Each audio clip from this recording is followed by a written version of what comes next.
So over time, I was a musician, so we were traveling around the United States, around the world, and so forth. Over time, we got hit up by these, mainly Montages, and they were all dressed in beautiful saris like that. And this would have been about maybe 72, 73. And finally, one day, I decided to read one of the magazines. Previously, the band had just been tossing the magazines in the trash. We didn't know what it was. I would give a donation. And when I opened the magazine, I couldn't understand a word. I couldn't understand anything about it. Sanskrit, translations, words I'd never heard before. It was very foreign to me. But I remember that I was attracted to this person on the cover, Srila Prabhupada. And I remember just some magnetism about Srila Prabhupada. And you could feel that purity coming from the book. So just by touching the magazine over a period of time, and just by meditating on this servant of God, Srila Prabhupada, who's the best servant of God, obviously, Jagadguru, I was affected in an amazing way. And I began to give up. I was already a vegetarian, but I began to give up smoking marijuana and drugs and things like that. And I started fasting, and I started reading on the breaks.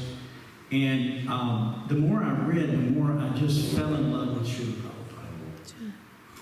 And so when we talk about Dasharas, the first thing that we have to do is acknowledge that none of us here would know anything about that had it not been for Srila Prabhupada, who left Vrndavan to come to the Western world with a couple of trunks of books, 3 translations of Srimad Bhagavatam, foreign language, a man with pointy little shoes, no friends, he had no real sponsorship, no money, and over a period of time, he himself became a little bit disenchanted with the Western world, didn't he? And a few times he went down to the steamship company, and he had his last couple of $100, and he thought, maybe I should go. Maybe I should go. And he took a chance and took that last $200 and rented the Matchless Gift Store in the little apartment in the back. So he took his last $200 and figured, what the heck? Let's give it all we got. Burn the ships, burn it all. We're staying here on behalf of the order of our spiritual master. So because Srila Prabhupada did that, we're all here today. If it weren't for that, there would be none of us. So, do you see, is my phone over there somewhere? Hey, I don't know where my phone is. I wanted to read something. Maybe it's sitting over there. Is it inside the big bag? Yep. That's where I keep all my important stuff. It's in my big bag. Mainly my beads, right? Thank you. Appreciate that. So I'm just going to read something that Prabhupada wrote. Well, he didn't write it. It was actually written by Howard Smith. And Howard Smith was a reporter of the Village Voice. So this is after Prabhupada had opened, after he'd gone to Tompkins Square Park, maybe after he chanted and people were coming. So this gentleman, it became a little bit of a, what you might call sensation. Because Prabhupada's in Tompkins Square Park, he's playing on a little bongo drum, right? And certain people come. Some of the original devotees that we have, they came. They didn't know what it was. They just felt Prabhupada's devotion. They could feel it. It made them dance, right? So Prabhupada actually wrote that when he came to America. Make me dance as you like. He's a puppet in God's hands. He surrendered himself fully in this mood of servitude. And so when this gentleman comes in from the Village Voice to do an interview with Srila Prabhupada, the first thing he sees is a bunch of guys sitting around kind of mumbling to themselves. And he had no idea what was going on. They didn't really welcome him. But he saw Prabhupada setting up on a little stage. And he thought, well, maybe I should go speak to him. He's not otherwise engaged like these guys are. So he looked like the real thing, he said. He had like markings on his forehead, and he was wearing orange robes. So he figured he must be the main guy. So he goes to Prabhupada, and he says, hello. And Prabhupada said, hello. He said, are you Swami Bhaktivedanta? And Prabhupada said, yes, I am. He said, I'm Howard Smith. He said, I was expecting to sit down, so he said, excuse me, I have to take off my shoes. And he said, Prabhupada said back, why do you want to take off your shoes? To the gentleman. And the gentleman said, well, I don't know, I saw all these other shoes outside. I figured I may need to do that. Prabhupada said, I didn't ask you to take off your shoes.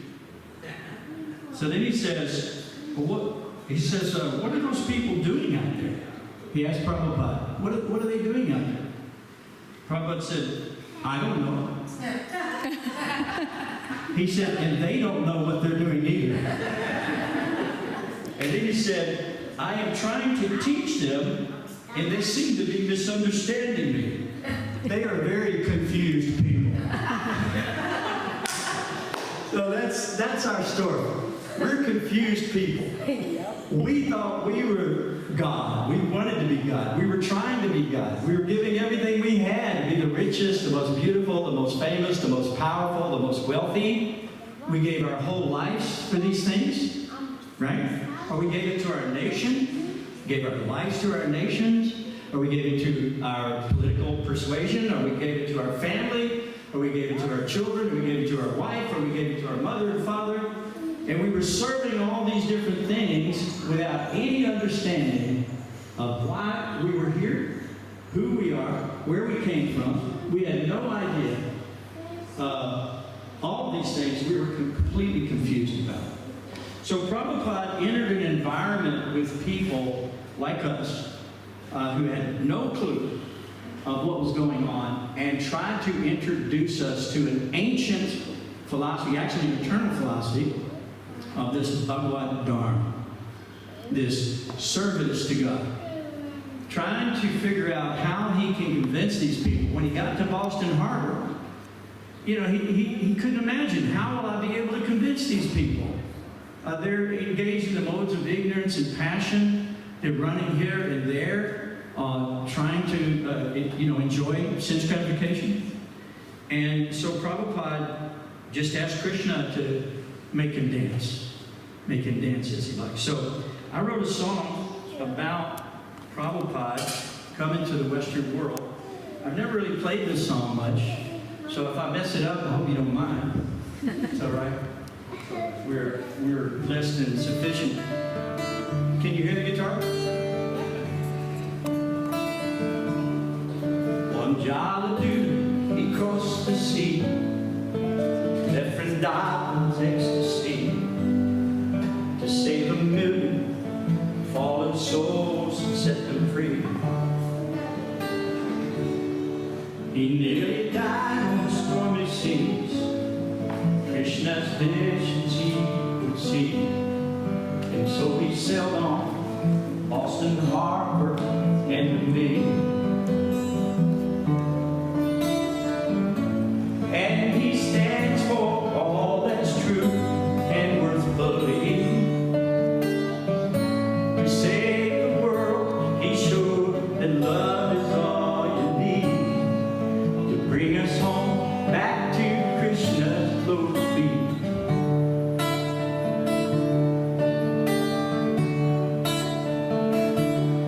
But dancing puppet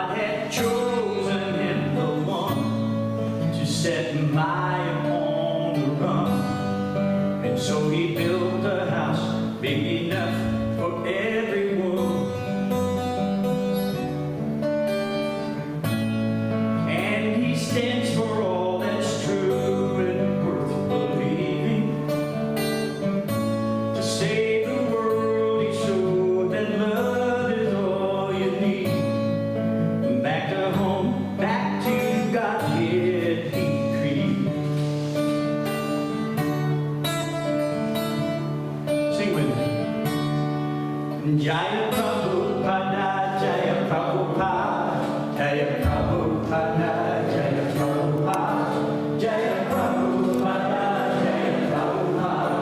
Jaya Prabhupada, Jaya Prabhupada, Jaya Prabhupada, Jaya Prabhupada, Jaya Prabhupada, Jaya Prabhupada, Jaya Prabhupada, Jaya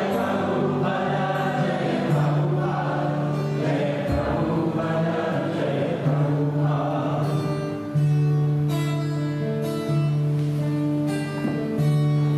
He didn't worry about the cost, what was gained or what was lost. His only mission was to serve his master's words.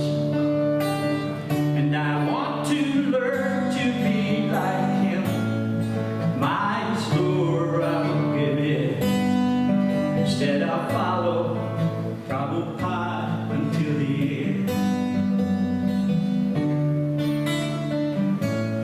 Because he stands for all that's true and worth believing. To say